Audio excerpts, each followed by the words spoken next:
value ambition over principle and for partisanship that is less a contest of ideals than an uncivil brawl for the spoils of power. They want to change not only the policies and institutions that have failed the American people, but the political culture that produced them.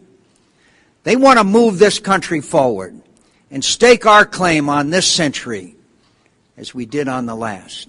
And they want their government to care more about them than preserving the privileges of the powerful.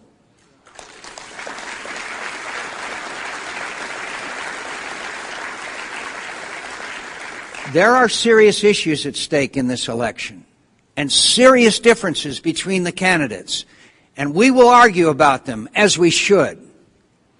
But it should remain an argument among friends, each of us struggling to hear our conscience and hear its demands, each of us, despite our differences, united in our great cause and respectful of the goodness in each other.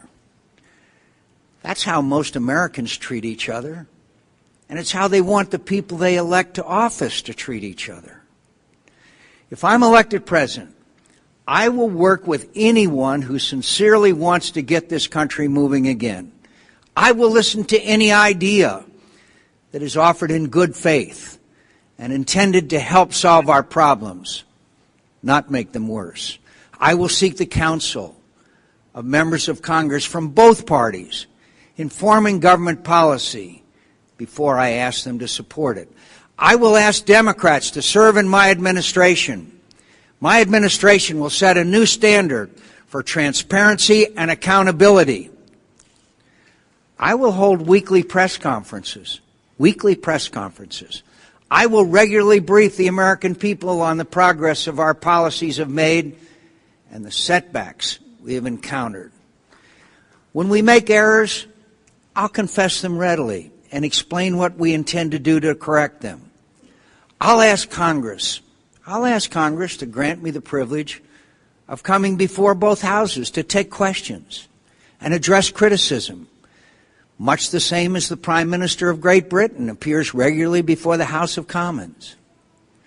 We cannot again leave our problems for another unluckier generation of Americans to fix after they've become even harder to solve.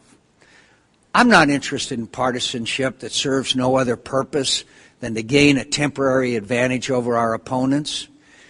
This mindless, paralyzing rancor must come to an end.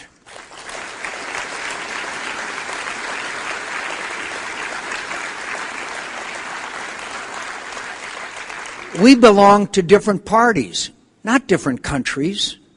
We're rivals for the same power, but we're also compatriots.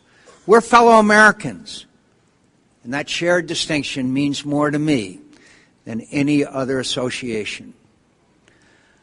I intend to prove myself worthy of the office, of our country, and of your respect. I won't judge myself by how many elections I've won.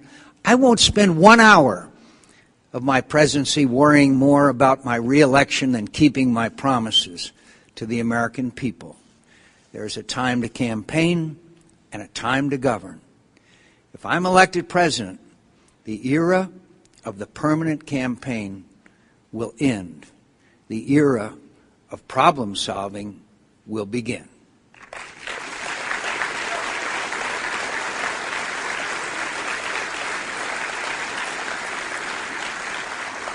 I promise you, from the day I am sworn into office until the last hour of my presidency, I will work with anyone of either party to make this country safe, prosperous, and proud. And I won't care who gets the credit. Thank you very much.